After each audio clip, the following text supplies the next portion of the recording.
We already find out for finding HCF and LCM of two numbers by using fundamental theorem of arithmetic. Now we can discuss like this three numbers. By using same fundamental theorem of arithmetic, we can find out HCF and LCM of. Okay. Now the same factorization we can done 12. 12 can be done like this 12, 2, 6, 2, 3. That is 2 square into 3. The same way 15 can be expressed 3 into 5. Then 21 can be written 3 into 7. The factorization of these three numbers like this we can express. Now we can find out HCF. HCF means first we can find out which number is common least power. And here 2 square, 2 is there, no 2 here. Here 3, here 3, here 3. All are the same power, the least power is the same number, that is 3. No other common factor here, only one 3 is there. Therefore, HCF equal to 3 itself. Therefore, HCF is 3. Now we can find out LCM. LCM means all factors we need to consider with the highest power. Suppose 2 square, no 2 is square, therefore the highest power 2 square. 3 is common, therefore 3. The remaining factor 5, remaining 7. No we need common factor. All factors we need to consider. Therefore, 2 square into 3 into 5 into 7. After that, you can multiply 2 square 4 into 3 12 into 5 into 7 like that. As we got 420. Or LCM is equal to 420. Or HCF is equal to 3 and LCM is equal to 420. When we consider two numbers, we can verify that HCF into LCM is equal to product of two numbers. But here this not satisfy that condition. HCF into LCM is equal to not got like this. Only two numbers we need to consider. We can satisfy condition HCF into LCM is equal to product of two numbers. Now we need to consider three numbers. Therefore, answer we find out only HCF and LCM by using fundamental theorem of arithmetic. Okay. The next question is like this. Check whether 6 raised to n can end with the digit 0 for any natural number n. We can take any natural number n. Suppose when n equal to 1, it becomes 6 raised to 1, that is 6, not end with the 0. 6 raised to 2, 6 into 6, 36, not end with the 0. 6 raised to 3, 6 into 6, that is 216, like that. When we consider any natural number n, we have to check that it is anywhere end with the 0. The one of the condition is like this. Any number end with the 0 means the factorization of that number containing both 2 and 5. But here the factorization of 6 containing only the factorization of containing 2 and 3, not 5. Any number end with the 0 that always containing both factors 2 and 5. But here the factorization containing only 2, not 5 is there. Therefore, the factorization of 6 contain 2 and 3 but not 5. Okay, the factorization of 6 contain 2 and 3 but not 5. Therefore, what we can conclude, this 6 raised to n cannot end with the digit 0. Therefore, we can conclude like that.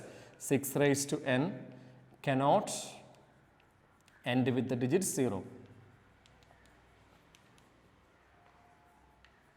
End with the digits 0. Okay, one more example, just we can check that. 4 raised to n. 4 raised to n. Just we can check the factorization of 4. The factorization of 4 containing 2 and 2. Again, that not containing 5. Therefore, factorization of 4 contains 2 but not 5. Therefore, 4 raised to n cannot end with the digit 0. That we can conclude like that. 4 raised to n cannot end with the digit 0. End with the digit 0. We can conclude like that. Okay. The next question is like this. Explain why 7 into 11 into 13 plus 13 is a composite number. How do you know that which one is the composite number? The composite number containing the factors more than 2. More than 2 factors is there. Suppose when we consider 6, the factors as it can be expressed like this: 1 into 6, 2 into 3, 4 factors is there. 1, 6, 2, 3 like that. Okay. So we need to check that here the explain why 7 into 11 into 13 plus 13 is a composite number. That's you can identify here. Anyway, when we consider this 7 into 11 into 13, that is a single term because in multiplication is there. Plus 13, that is another term. When we consider these two terms, one of the number is common there. Which number is common in that two terms? Yes, 13 is common. Therefore, we can take 13 taken as outsides. From these two terms, 13 we can take an outsides. Here 7 into 11 remaining there plus actually 13 means 13 into 1. 13 already we can take outside. Which one is remaining there? Yes, 1 is remaining there. Therefore, 1. Therefore, 13 common 13 into 7 into 11 plus 1. This is another factor. 13 is a, suppose when we consider 6 or 5, suppose 5, 1 into 5 only 2 factors, it is prime. 7, 1 into 7, only 2 factors. But when we consider this number, 13 is a factor other than 1. Okay, therefore we can conclude like this: 13 is a factor other than 1. Other than 1. Number and 1 only consider as prime number. But here 13 is a factor other than 1. Therefore, we can consider as 7 into 11 into 13 plus 13 is a composite number. Is a composite number. We can consider like this because 13 is the common factor. Suppose one more example I can give you. 6 into 5 into 2 into 4 into 3 plus 4. 6 into 5 into 4 into 3 into 4. Which number we can take outside? 4 we can take outside. Therefore, 4 we can take outside, remaining like this: 6 into 5 into 3 plus here 1. Again, 4 is the common factor. Okay, and 4 is we can consider as the common factor. So here 4 is a factor. 4 is a factor other than 1. Therefore, we can consider as this is a composite number. Clear? Okay. Now we discuss irrational numbers. Already you know what is irrational numbers, that is root 2, root 3, root 5, etc. like that. That is considered as irrational numbers. Okay. Square root of non-perfect square numbers, that is considered as irrational numbers. That means root 1 equal to 1, that already you know. Root 4, that is 2. Root 9, that is 3.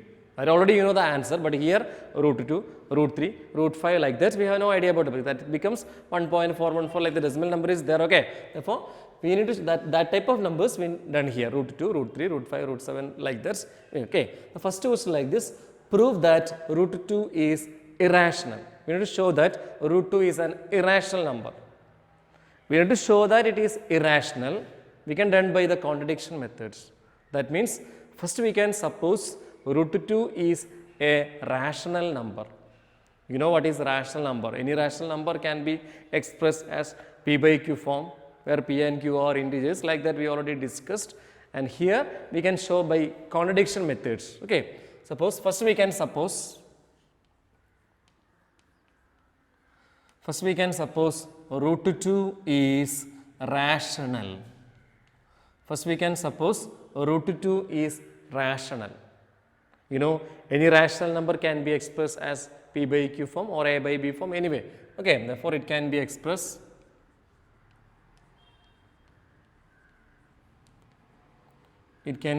like this: root 2 equal to a by b.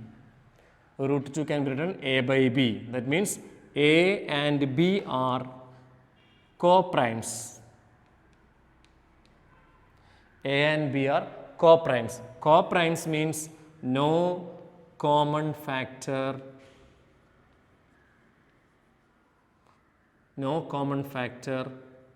other than 1.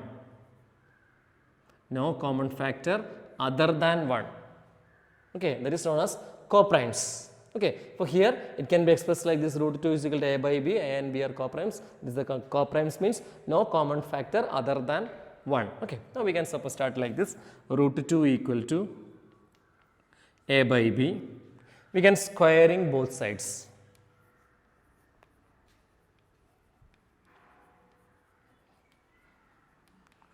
squaring both sides. That means it becomes like this, root 2 square equal to a by b square. Root 2 square is equal to 2, then it becomes a square by b square. We can cross multiply, that is 2b square is equal to a square. 2b square is equal to a square means 2 is a factor of a square. The theorem says like this, 2 is a factor, therefore we can write like this, 2 divides a square. My theorem says 2 divides a also. 2 divides a. Here we got like this, a square is a multiple of 2, that means 2 divides a square, then 2 divides a. So we can say like this, 2 is a factor of a. Now we got 2 is a factor of a. Then we stop here, 2b square is equal to a square, that is we can take it as equation number 1. Now we can start like this. Again 2b square is equal to a square. Therefore here 2 is a factor of a means a can be expressed as any multiple of 2. Okay, therefore a can be written like this, 2c. We can take like that because 2 is a factor of a. That means a can be expressed any multiple of 2, like that we got. Therefore we can just write like this, a equal to 2c. Now we can substitute here, 2b square equal to 2c whole square. A can be replaced by 2c. Now 2b square equal to 4c square. Now b square equal to 4c square. This 2 can be taken that side by 2, that is 2c square. Now we got like this, b square as 2 into c square. That means b square is a multiple of 2. That means 2 divides b square. That's the meaning. 2 is a factor. Therefore 2 divides b square. That can be written like this, 2 divides b. That is 2 is a factor of b. We got like this, 2 divides b square, then by theorem we got like this, 2 divides b. That means 2 is a factor of b. And here we got 2 is a factor of a. Here we got 2 is a factor of b. That means we can conclude like this, 2 is a common factor of both a and b. 2 is a common factor of both a and b. Here we got 2 is a factor a, here 2 is a factor of b. Last we conclude like this, 2 is a common factor of both a and b. This is a contradiction.